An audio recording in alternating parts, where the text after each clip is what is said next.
이 시간 우리 함께 읽을 하나님의 말씀 사도행전 15장 36절에서 41절까지의 말씀입니다.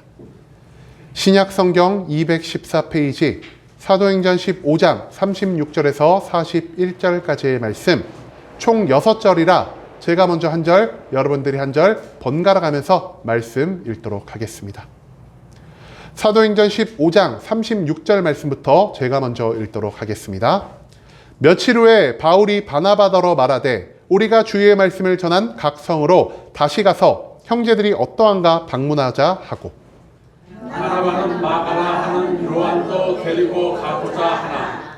바울은 밤빌리아에서 자기들을 떠나 함께 일하러 가지 아니한 자를 데리고 가는 것이 옳지 않다 하여 서로 심히 다투어 피차 갈라지니 바나바는 마가를 데리고 배 타고 구브로로 가고 바울은 신라를 택한 후에 형제들에게 주의 은혜의 부탁함을 받고 떠나 수리아와 길리기아로 다니며 교회들을 견고하게 하니라. 아멘. 네, 오늘 이 시간 우리는 바울에게 거부당했던 자라는 제목을 갖고 오늘 우리가 읽은 하나님의 말씀 함께 나누는 시간 갖도록 하겠습니다. 여러분, 많은 사람들이 굉장히 궁금해하고요. 많은 사람들이 논쟁을 벌이는 한 가지 주제가 있습니다. 그 주제가 무엇이냐? 바로 사람은 바뀔 수 있는가 아니면 바뀌지 못하는가에 대한 논쟁이라는 것이죠.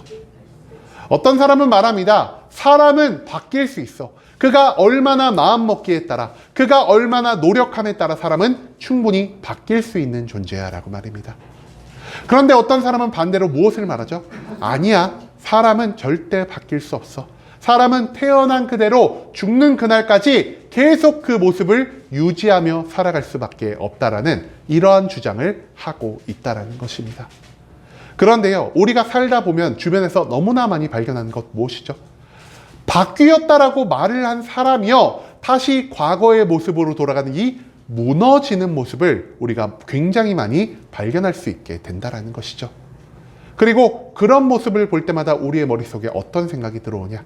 아, 사람이 바뀌는 거는 진짜 불가능한 일이구나라는 것을 생각하게 된다라는 것입니다. 그렇기 때문에 우리나라에도 굉장히 사람이 바뀔 수 없다라는 것에 관련된 속담들이 많죠. 대표적으로 어떤 속담이 있을까요? 그죠? 제가 원하시는 그 답이 바로 나왔습니다.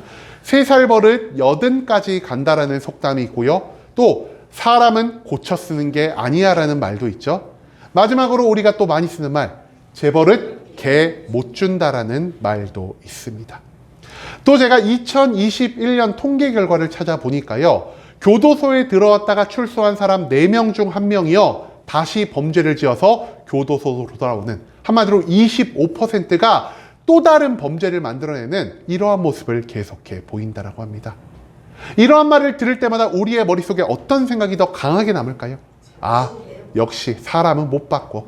사람은 태어난 그대로 살아갈 수밖에 없어라는 이러한 생각을 할 수밖에 없다라는 것이죠. 그런데요, 하나님은 과연 사람의 변화에 대해서 어떻게 생각하고 계실까요? 하나님도 우리가 절대로 변하지 않는 존재라고 생각하고 계실까요? 오늘 본문 말씀을 통해서요, 우리가 이것에 대한 의문을 함께 풀어 나갈 수 있기를 소망하겠습니다. 여러분, 오늘 말씀은요, 1차 전도 여행과 예루살렘 회의를 마친 뒤 바울과 바나바의 대화의 모습을 우리에게 보여주고 있습니다. 바울이 바나바에게 무엇을 말하냐? 바나바요, 우리가 1차 여행 때 돌아다녔던 그 교회를 순례하면서 그 교회가 온전히 서 있는지, 그곳에 세운 성도들이 믿음을 온전히 가지고 있는지를 우리가 한번 점검하면 어떻겠습니다라는 의견을 내놓게 됩니다. 그러자 바나바는요, 바울의 의견에 동참하면서 바울, 당신의 말이 옳습니다. 우리가 교회를 한 바퀴 쓱 순회를 하면서 이곳에 온전한 하나님의 복음이 세워졌는가를 다시 한번 확인합시다라는 이러한 의견을 내놨다라는 것입니다. 바울은요, 1차 전도 여행에서 굉장히 많은 곳을 돌아다녔습니다. 안디옥으로부터 시작해 더베를 찍고 다시 실루기아로 돌아오는 이런 길고 긴 1차 전도 여행 과정, 이 길을 다시 한번 돌아보면서 다시 성도들이 가지고 있는 믿음을 확인하고 저들이 성령의 충만을 받았는지를 재확인하며 이곳의 교회를 온전히 세우고자 하는 이 바울과 바나바의 마음이 하나님 보시기에 얼마나 아름다운 모습이었겠습니까? 그런데요, 여기서 한 가지 문제가 발생합니다. 어떤 문제가 발생하냐? 바나바와 바울이요, 이 마가라는 사람을 데려감에 있어서 논쟁이 발생했다라는 겁니다. 바울은요, 마가를 절대로 데려갈 수 없다라고 주장을 했고요. 바나바는 그럼에도 불구하고 우리가 마가를 데려가야 한다라는 주장을 했습니다. 두 사람이 팽팽하게 맞서면서 자기의 의견을 절대 굽히지 않았고요. 결국 이것으로 인해 어떤 일이 발생했냐? 바나바는 마가를 데리고 구브로 섬으로 이동을 했고요. 바울은 실라를 데리고 이 안디옥 지역으로 이동을 했다라는 것을 성경 말씀은 우리에게 보여주고 있다라는 것이죠. 여러분, 마가 한 사람으로 인해서 하나님의 굉장히 총애를 받던 바울과 바나바가 갈라서는 이러한 모습을 우리는 오늘 이 본문 말씀 가운데에서 찾아볼 수 있게 된다라는 것입니다. 그런데요, 왜 바울은 바나바와 갈라서기를 결정할 만큼 마가를 거부하는 모습을 보인 것일까요? 왜 바나바의 의견을 그냥 수용하면서 마가를 데리고 함께 또 다른 여행길을 떠나지 않았던 것일까요? 우리가 이 상황을 정확하게 이해하기 위해서는요, 마가가 어떤 삶의 모습을 갖춘 자였고, 마가가 어떤 행위를 하였으며, 어떠한 일로 인해 마가가 바울의 신뢰를 잃게 되었는지를 알아볼 필요가 있다는 것입니다. 그렇기 때문에 우리는요, 조금 오늘 급하게 여러 가지 말씀을 찾으면서 마가가 어떤 사람이었고, 어떤 환경에서 자라왔고, 어떤 일을 하며 살았는지를 함께 알아보는 시간이 되었으면 합니다. 가장 먼저 우리가 마가를 어디서 발견할 수 있냐? 사도행전 4장 36절의 말씀에서 찾아볼 수가 있습니다. 이 말씀에서 성경이 이렇게 기록합니다. 구브로에서 난 레위족 사람이 있으니 이름은 요셉이라. 사도들이 일컬어 바나바라, 번역하면 위로의 아들이라 하니. 여러분, 이 말씀 가운데에서 마가란 이름 여러분 찾아볼 수 있으십니까? 마가란 이름 찾아볼 수가 없죠. 그런데 우리는 여기서요, 마가와 굉장한 밀접한 연관을 가진 한 명의 이름을 찾아볼 수 있으니 그 사람의 이름 무엇이냐? 바로 우리가 잘 알고 있는 바나바라는 사람입니다. 여러분, 여기서 우리는요, 마가의 지파가 무엇이었는지, 마가의 가정 환경이 어땠는지를 찾아볼 수가 있는데요. 먼저 마가의 삼촌이라 불릴 수 있는 바나바는요, 레위 지파의 후예였습니다. 그런데 바나바는 한 명의 여동생이 있었는데 그 여동생의 이름이 마리아였고요. 이 마리아라는 여동생은 아들을 낳아 그 아들의 이름을 마가라고 불렀다라는 것이죠. 여러분, 바나바가 레위 지파의 핏줄을 가지고 있습니다. 그렇다면 바나바의 여동생인 이 마리아도 누구의 핏줄을 가지고 있는 것입니까? 레위인의 핏줄을 가지고 있는 것이고요. 이 레위인의 핏줄의 아들로 태어난 마가도 누구의 핏줄을 가지고 있는 것이죠? 레위인의 핏줄을 가지고 있다는 것입니다. 한마디로 마가는요, 혈통으로 따지면은 이스라엘 백성들 가운데에서, 유다인들 가운데에서 굉장히 뛰어난 혈통을 가지고 있는 자, 제사장의 핏줄을 이어받은 자라는 것을 우리가 찾아볼 수 있게 된다는 것이죠. 두 번째로 우리는요, 마가의 삶을 알아보기 위해 먼저 마리아가 어떤 여자였는지를 알아볼 필요가 있겠습니다. 마리아는 어떤 사람이었냐? 첫째, 그녀는 과부였습니다. 일찍 남편을 여의고요, 혼자 아들을 키우며 살아갔던 그런 여자였다라는 사실이죠. 그런데요, 그 당시 과부로서는 굉장히 드물게 마리아는 예루살렘에서 굉장히 유력한 부자였다라는 것을 수많은 성경학자들은 우리에게 가르쳐주고 있습니다. 여러분, 생각을 해봅시다. 부자에다가요, 아들이 하나가 있고 남편이 없습니다. 그렇다면은 이 여자는 아들을 어떻게 키울 수밖에 없을까요? 이 세상 모든 것보다 가장 귀하게 키울 수밖에 없었다라는 것이죠. 또한 마리아는 어떤 사람이었냐? 마리아는요, 예수님의 뒤를 따르는 예수 그리스도의 온전히 헌신된 사람이었다라는 것입니다. 이 모든 것들을 종합해 볼 때 우리는 마가가 어떤 환경 가운데에서 자랐는지를 발견할 수 있는데요. 앞서 언급한 것처럼 과부가 남편 없고 돈이 굉장히 많으니까요, 이 아들을 과보하면서 굉장히 귀하게 키울 수밖에 없었다라는 것입니다. 또한 마리아는요, 예수 그리스도를 믿는 믿음을 갖는 것이 나의 인생에서 가장 중요한 것이라는 것을 깨달았기 때문에 자기의 하나밖에 없는 아들인 이 마가를 데리고 예수 그리스도의 뒤를 쫓으며 마가에게도 자신의 신앙을 물려주고자 했었던 자라는 사실을 우리가 충분히 추측해 볼 수가 있다는 것입니다. 이런 환경 가운데에서 자란 마가는요, 굉장히 귀한 부잣집 도련님처럼 자랐고요. 부잣집 도련님처럼 자랐다는 것은 무엇을 의미하는 것이냐? 이 사람이요, 세상의 때가 묻지 않고 세상의 험한 것을 알지 못하는 굉장히 유약한 자로 자랄 수밖에 없었다는 것을 우리가 생각해 볼 수 있게 된다는 것입니다. 또한 마가는요, 어머니의 뒤를 따라 예수 그리스도를 쫓으면서 정말 예수 그리스도가 하나님의 아들이시구나, 우리가 예수님을 끝까지 믿고 살아가야겠다라는 이 그리스도에 대한 믿음을 가진 자 가운데에서 성장할 수 있게 되었다는 것을 우리가 또한 생각해 볼 필요가 있다는 것이죠. 그리고 이처럼 마가의 성장 배경을 알아본 다음 우리가 두 번째로 마가를 어디서 발견할 수 있냐? 마가복음 14장 50절에서 52절 말씀에서 발견할 수가 있습니다. 이 말씀에서 성경 어떻게 기록하고 있습니까? 제자들이 다 예수를 버리고 도망하니라. 한 청년이 벗은 몸에 배 혼니부를 두르고 예수를 따라가다가 무리에게 잡히매 배 혼니부를 버리고 벗은 몸으로 도망하니라. 우리는 이 말씀 가운데에서요, 마가의 부끄러운 과거 한 가지를 발견할 수가 있습니다. 여러분, 이 마가복음 말씀이 무엇을 말하고 있는 것이냐? 예수님이 로마 병사들에게 잡혀가기 전 겟세마네 동산에서 밤새 기도를 하실 때 한 청년이 그 자리에서 예수님과 함께 있었습니다. 그런데요, 이제 예수님이 십자가에 못 박힐 시간이 다가오자 하나님은 예수님에게 로마 병사들을 보내셨고요. 그 병사들을 통해 예수님은 로마의 법정에 끌려가게 되셨다라는 것입니다. 여러분, 그런데요, 앞서 제가 말씀드렸죠. 예수님이 기도할 때 그 자리에 함께했던 한 명의 청년이 있었다라고요. 그 청년은요, 모든 제자들이 예수 그리스도를 버리고 도망갔을 때 예수님의 뒤를 몰래 뒤쫓아서 저 로마 병사들이 예수님께 해코지하는 게 아니야, 저 로마 병사들이 예수님을 데리고 어디를 가는 거지라는 궁금증을 가지고 예수님의 뒤를 조금씩 따라가기 시작했다는 것입니다. 그런데요, 이 청년은 전문적으로 누구의 뒤를 추격하는 훈련을 받은 자가 아니었습니다. 그렇기 때문에 곧장 로마 병사들에게 자기가 뒤를 쫓아간다는 것을 들키게 되었고요. 로마 병사는 저자가 왜 우리를 쫓아오지?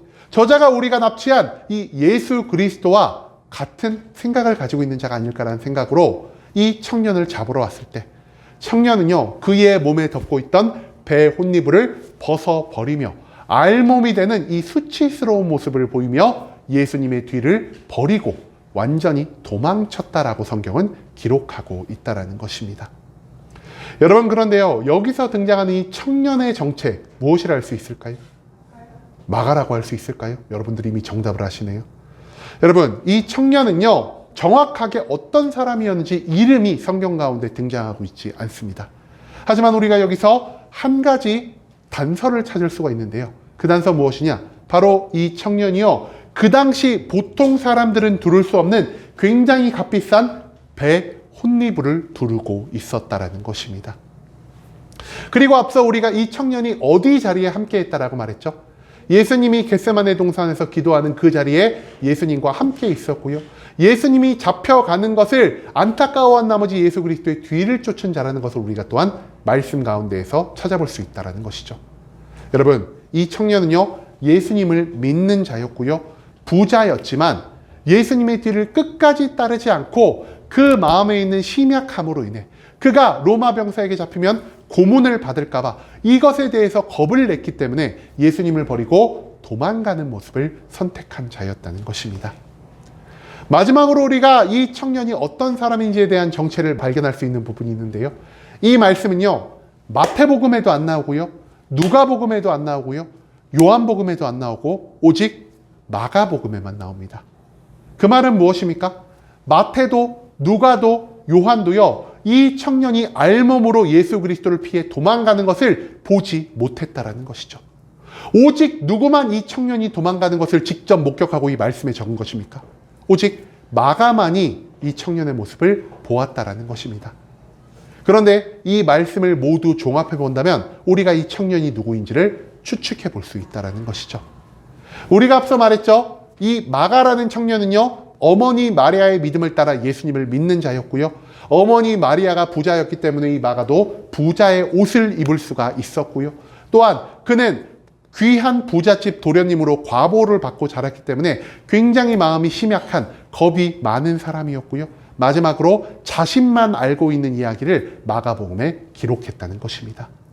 한마디로 우리는 이 예수 그리스도를 버리고 도망간 청년, 옷이 벗겨지는 수치를 감당하면서까지 내가 그리스도와 함께 고통과 괴로움을 감당하기 싫어서 예수님을 도망하고 버린 이 청년을 마가라고 규정할 수 있게 된다는 것이죠.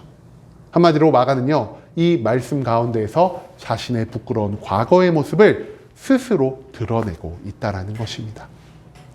그리고 이처럼 자신의 부끄러운 모습을 성경 말씀에 기록한 마가는요, 그 다음 어디서 다시 한번 등장을 하냐? 사도행전 1장 13절에서 15절 말씀에서 등장하게 됩니다. 사도행전 말씀 성경에서 이렇게 기록합니다. 들어가 그들이 유하는 다락방으로 올라가니 베드로, 요한, 야고보, 안드레와 빌립, 도마와 바돌로메, 마테 및 알페오의 아들 야고보, 셀롯인 시몬, 야고보의 아들 유다가 다 거기에 있어. 여자들과 예수의 어머니 마리아와 예수의 아우들과 더불어 마음을 같이하여 오로지 기도에 힘쓰더라. 모인 무리의 수가 약 120명이나 되더라. 그때 베드로가 그 형제들 가운데 일어서서 이르되. 여러분, 이 말씀의 배경 무엇인지 추측이 되십니까? 예수님이요, 하늘로 승천하시면서 제자들에게 명령하십니다. 얘들아, 너희가 예루살렘을 떠나지 않고 성령의 충만을 받을까지 모여 힘써 기도하라라고 말이죠. 그렇기 때문에 제자들은요, 예수님의 명령을 받아서 힘써 모여서 한 다락방에 모여 모두가 몇 날 며칠 함께 기도하기에 힘썼다라는 것을 사도행전 말씀은 우리에게 가르쳐주고 있습니다. 그런데 이 말씀 가운데에서 우리는요, 마가라는 사람의 이름을 찾아볼 수 없습니다. 그런데 마가는요, 12제자에는 들어가지 못했지만 앞서 언급한 예수 그리스도를 따른 120명의 제자들 숫자 가운데에는 들어갈 수가 있었다는 것입니다. 이 120명의 숫자 가운데에서는 마가의 어머니 마리아도 포함이 되어 있을 것이고요. 어머니 마리아를 쫓아 이 마가라는 사람도 함께 다락방에 모여 예수 그리스도께서 명령하신 성령의 충만함을 받기 위해 힘써 기도하는 모습을 보였다는 것이죠. 여러분, 그런데 바로 앞서 마가가 어떤 모습을 보였다라고 제가 말씀드렸죠? 겁이 많아가지고요, 예수 그리스도를 끝까지 쫓는 믿음을 보이지 못하고 그리스도를 한번 배신하는 모습을 보였다는 것입니다. 그럼에도 불구하고 하나님은요, 이 배신자 마가에게도 무엇을 허락하여 주셨습니까? 이 배신자 마가에게도요, 은혜를 베푸시고 그가 모든 죄를 하나님께 회개하고 하나님, 이제는 내가 예수님을 다시는 버리지 않고 하나님의 뜻대로 살아갈게요 라는 이 마음을 먹었을 때 그에게도 은혜를 베푸셔 성령의 충만함을 받게 하셨다라는 것입니다. 여러분, 마가가 성령의 충만을 받은 다음 어떤 변화가 일어났습니까? 그는요, 성령의 충만을 받은 다음 성령의 은사인 방언을 할 수 있게 되었고요. 이 방언을 함을 통해 예루살렘 시내 바깥으로 뛰쳐나가서 방언으로 수많은 사람들에게 그리스도의 복음을 전파하며 3,000명이 넘는 사람들을 전도하는데 한 역할을 감당했다는 사실을 뒤에 이어진 사도행전 말씀은 우리에게 가르쳐주고 있습니다. 마가는요, 이전까지 겁이 많은 자였습니다. 그런데 성령의 충만을 받자 그가 어떻게 변화되었더라고요? 많은 사람들 앞에서 그리스도의 이름을 선포하는데 이 그리스도의 이름을 선포하다 내가 매를 맞을 수도 있고 법정에 끌려갈 수도 있고 죽임을 당할 수도 있었지만 그 모든 것들을 감당하는 놀라운 기적적인 변화를 만들어냈다라는 것입니다.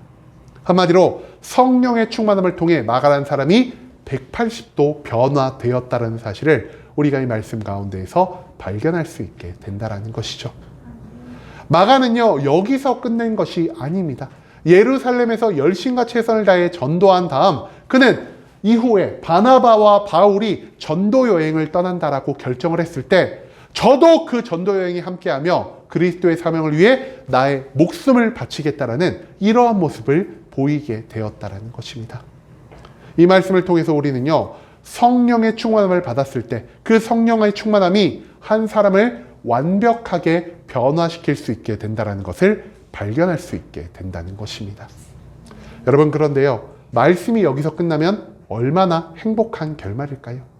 말씀이 여기서 끝나지 않고요, 그 다음 우리 사도행전 13장 13절에서 마가의 모습을 다시 한번 찾아볼 수가 있습니다. 사도행전 13장 13절 말씀에서 성경이 이렇게 기록합니다. 바울과 및 동행하는 사람들이 바보에서 배 타고 밤빌리아에 있는 버가에 이르니 요한은 그들에게서 떠나 예루살렘으로 돌아가고. 여러분, 바울은요 1차 전도 여행을 할 때 안디옥에서 출발을 하여 이 구브로 섬에 있는 살라미아 바보를 거쳐 이제는 이 소아시아 지역으로 배를 타고 이동을 하게 되었습니다. 그런데요, 이 바울의 전도 여행 동행자 중 한 명이었던 요한이라는 사람이요, 이 바보에서 소아시아로 가는 것을 멈추고 다시 예루살렘으로 도망쳤다라는 것을 오늘 이 사도행전 말씀은 우리에게 보여주고 있습니다. 그런데 여기서 등장하는 요한은 과연 누구라 할 수 있을까요? 여기서 등장하는 요한이요, 오늘 본문 말씀에서 제가 계속해서 말씀드리는 마가라는 사람입니다. 마가는요, 마가 요한이라고 불렸습니다. 왜 마가를 마가라고만 부르면 되지 이 사람을 굳이 요한이라는 이름을 더한 것일까요? 여러분, 이 당시에 유대인들은요, 자기가 독립국가를 가지고 있는 사람들이 아니었습니다. 유대인들을 지금 누가 지배하고 있었죠? 로마 제국이 지배하고 있어서 이 유대인들은 로마의 속국으로서 로마의 지배를 받는 상황이었다는 것입니다. 그렇기 때문에 그들은요, 보통 성인이 되면은 두 가지의 이름을 사용했다라고 합니다. 첫 번째, 로마 사람들에게 자신을 소개할 수 있는 헬라식의 이름을 갖추고 있었고요. 두 번째, 유대인의 전통을 버리지 않기 위해서 히브리식으로 지은 이름 한 가지를 가지고 있었다는 것이죠. 여기서 마가는요, 로마인에게 자기를 소개할 때 사용하는 헬라식 이름이었고요. 요한은 유대인의 전통을 따른 히브리인의 이름이었다는 것입니다. 그런데 여기서 등장하는 마가 요한이 왜 바울 바나바와 함께하는 첫 번째 전도 여행 중간에서 포기를 선언했을까요? 정확하게 성경은요, 그가 어떤 이유로 이 전도 여행을 포기했는지를 말하고 있지 않습니다. 하지만 우리가요, 마가의 자라온 환경을 통해서 그 사람이 전도 여행을 포기했던 이유를 추측해 볼 수 있다는 것이죠. 우리가 앞서 마가가 어떻게 자랐다라고 나누었습니까? 굉장히 귀하게 과보호를 받으면서 부잣집 도련님처럼 자랐다는 사실을 우리가 함께 나눌 수가 있었습니다. 그런데요, 전도여행은 어떤 길이었을까요? 전도여행은요, 고난과 핍박이 넘쳤던 길이었습니다. 바울은 전도여행을 하면서 수없이 많은 사람들에게 돌을 맞았고요, 감옥에 갇혔고요, 그리고 사람들에게 손가락질 받으며 사람들의 핍박을 감당하는 이러한 전도여행을 계속 이어나갔다는 것이죠. 그뿐 아닙니다. 이 전도여행은요, 어떠한 스폰서의 지원을 받아서 하는, 어떠한 교회나 어떠한 부자의 지원을 받아서 하는 전도여행이 아니라 자비량의 선교였다는 것입니다. 내가 어떤 지역에 가서요, 내가 열심과 최선을 다해서 돈을 벌고요, 내가 번 돈을 나의 만족과 유익, 나의 생계를 위해 쓰는 것이 아닌 모두 하나님을 위한 전도를 위해서만 그 돈을 사용하는 여행이 바로 바울의 첫 번째 전도 여행이었다는 것입니다. 마가는요, 처음에 이 전도여행을 조금은 버틸 수가 있었습니다. 그런데 시간이 흘러가면서 이제는 이 나에게 익숙했던 삼촌이 살았던 구브로 섬을 떠나서 내가 익숙하지 않고 예수 그리스도에 대한 더 큰 반감을 가지고 있는 저 소아시아 지역으로 넘어가면서 내가 이 전도여행을 끝까지 버틸 수 있을까? 나는 도저히 이 전도여행을 버티지 못할 것 같아라는 생각을 하게 되었다라는 것이죠. 그렇기 때문에 마가는요, 나에게 닥쳐오는 이 고난이, 이 핍박이 더 심해지기 전에 내가 이 전도여행을 여기서 멈춰야겠다라는 생각을 가지고 자신에게 익숙한 고향, 어머니가 살고 있는 그 예루살렘으로 도망치는 모습을 보였다라는 것입니다. 이처럼 마가는요, 앞서 로마 병사들에게 잡혀간 예수 그리스도를 버리고 도망한 다음 다시 한번 예수 그리스도의 사명을 버리고 자신에게 안락한 장소를 선택해 도망한 예수님을 배신하는 이런 어리석은 모습을 다시 한번 보이고 있다는 사실을 이 본문 말씀은 우리에게 알려주고 있다는 것입니다. 자, 그리고 이제 오늘 본문의 내용이 등장합니다. 오늘 본문 37절, 39절 말씀에서 성경이 이렇게 기록합니다. 바나바는 마가라 하는 요한도 데리고 가고자 하나 바울은 밤벨리아에서 자기들을 떠나 함께 일하러 가지 아니한 자를 데리고 가는 것이 옳지 않다 하여 서로 심히 다투어 피차 갈라서니 바나바는 마가를 데리고 배 타고 구브로로 가고. 여러분, 오늘 본문 내용, 제목 무엇이라고 적혀 있죠?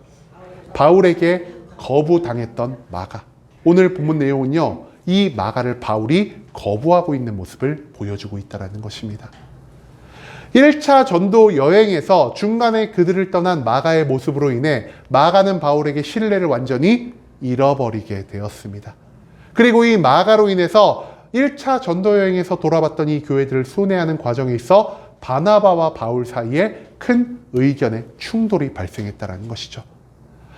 바울이 무엇을 말했습니까? 바울은요, 마가를 거부했습니다. 왜 바울이 마가를 거부했을까요? 그는 이전에도 한번 그리스도의 사명을 배신하고 떠나간 자다. 성령의 충만을 받아 변화되었다라고 말을 했음에도 예수 그리스도의 사명을 버리고 떠나간 그 자가 2번은, 3번은 그리스도의 사명을 배신하지 않는다는 보장이 있겠느냐? 사람은 바뀌지 않아. 그러니 이 마가를 더 이상 우리가 전도여행에 데려갈 수 없어라는 이러한 주장을 바울이 했다라는 것이죠. 하지만 바나바는 어떤 말을 했습니까?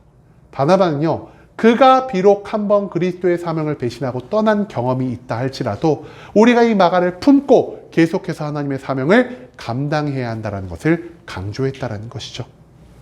그렇기 때문에 바울과 바나바 사이에서 발생한 이 격렬한 의견 충돌은요, 결국 다툼으로 벌어졌고요. 이 다툼은 믿음의 거장이라 할 수 있는 바울과 바나바를 갈라서게 할 만큼 굉장히 심각한 일이었다는 사실을 우리가 오늘 본문 말씀 가운데에서 찾아볼 수 있게 된다는 것입니다.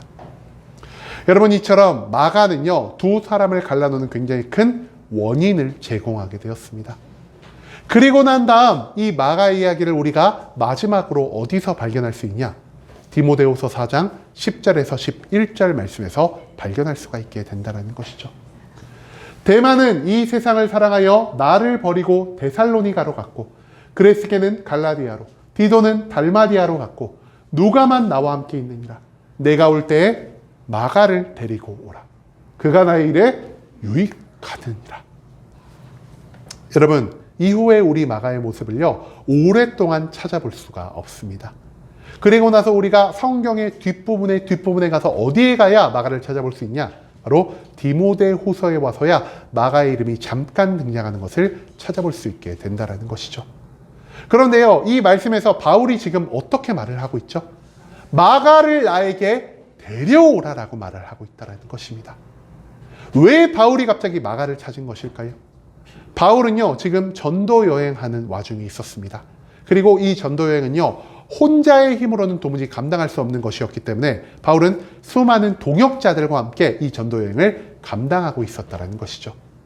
그 당시 바울과 함께 전도 여행을 하고 있었던 사람 누구였냐? 누가가 있었고요, 데마가 있었고요, 그레스게가 있었고, 디도가 있었습니다. 그런데요, 이들 가운데 데마라는 사람은요, 세상의 즐거움을 쫓아 예수 그리스도를 버리고 다시 세상으로 돌아가는 이러한 모습을 보였고요. 그레스게와 디도라는 사람은 성령 하나님의 또 다른 인도함을 받아 하나님의 또 다른 사명지로 이동하는 과정 가운데 있었다는 것이죠. 바울의 곁에는 이제 누가밖에 남지 않았습니다. 그런데요, 누가와 바울 이 2 사람만으로는 하나님의 사명을 온전히 감당할 자신이 없었기 때문에 바울은 교회에 편지하여 또 다른 동역자 1명을 요구하는 모습을 보였다는 것이죠. 그리고 그때 바울이 요구한 사람 누구였습니까?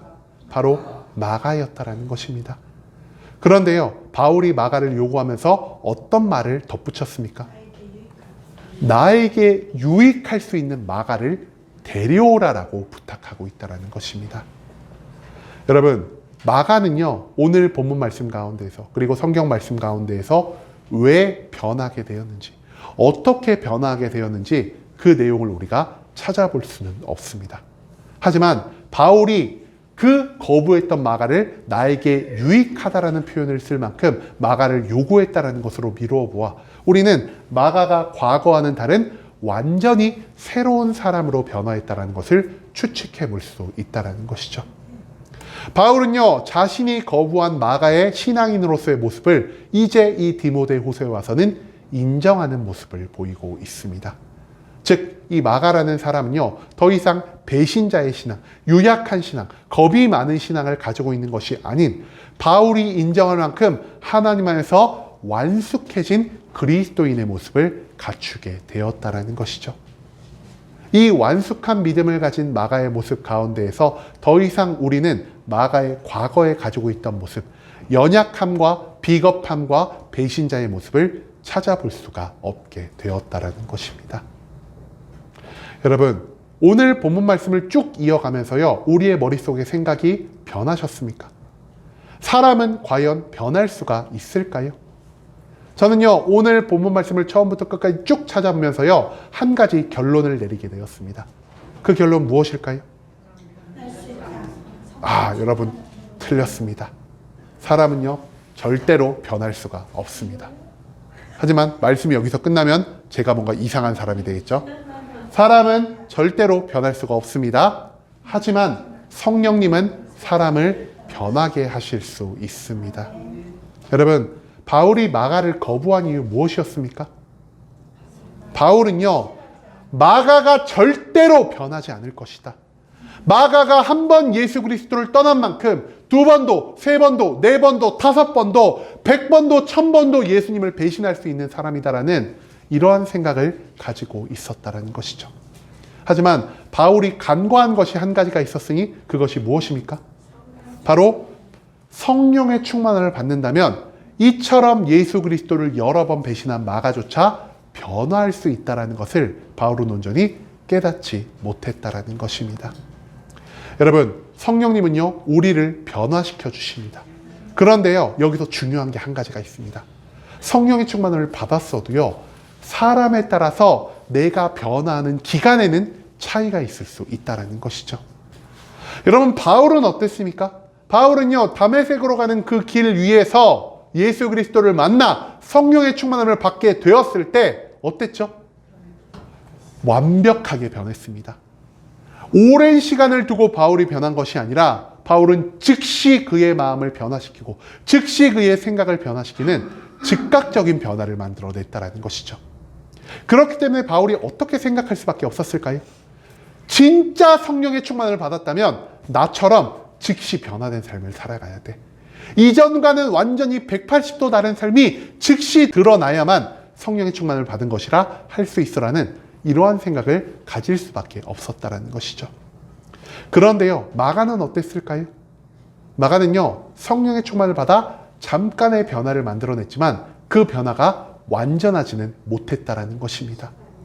마가는요, 오랜 시간이 흘러 하나님이 원하시는 시간, 하나님이 원하시는 장소, 하나님이 원하시는 방법대로 서서히 자신의 신앙을 변화시켜가고 서서히 자신의 삶을 완성해가는 모습을 보이게 되었다라는 것이죠. 여러분, 그런데요, 바울처럼 성령의 충만을 받는 즉시 변화되는 것, 마가처럼 오랜 시간을 걸려서 내가 변화되는 것, 이 둘 중에 정확한 정답이 있다라 할 수 있을까요? 그 어떤 것에도요, 우리는 정답이라 할 수 없다라는 것입니다. 왜냐? 성령의 충만을 받은 사람은요, 하나님이 원하시는 시기에 온전히 변화될 수 있기 때문이라는 것이죠. 한마디로 사람의 모든 변화를 주관하시는 것 누구십니까? 바로 내 안에 계신 성령 하나님, 즉 성령님의 뜻대로 우리의 삶이 변화를 맞이할 수 있게 된다는 사실을 오늘 본문 말씀은 우리에게 가르쳐주고 있다는 것입니다. 여러분, 성경은요, 우리에게 변화될 수 있다는 것을 가르쳐주는 책입니다.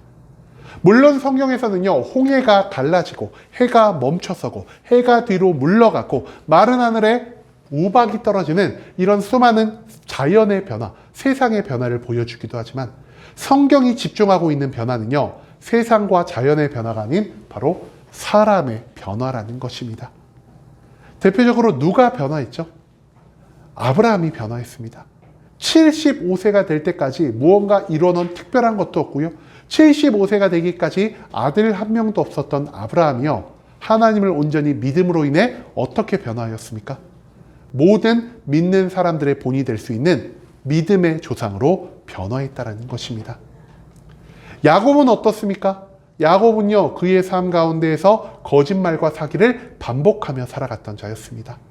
하지만 그가 모든 상황 가운데에서 끝까지 하나님을 놓지 않았을 때 하나님이 야곱의 이름을 이스라엘로 바꾸어 주시며 이스라엘 12지파의 민족의 이름이 되게 하시는 놀라운 변화를 만들어 내셨다는 것이죠.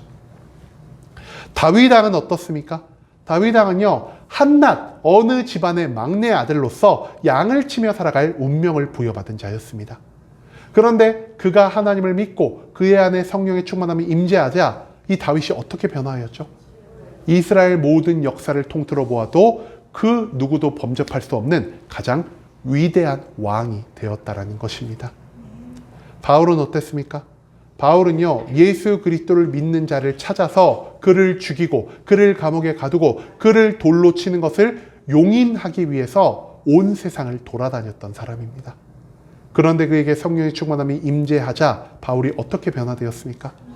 이제는 그리스도를 믿는 자들을 죽이러 다니는 것이 아니라 내가 그리스도를 위해 목숨을 바칠 수 있는 사명자의 삶을 보이게 되었다는 것입니다.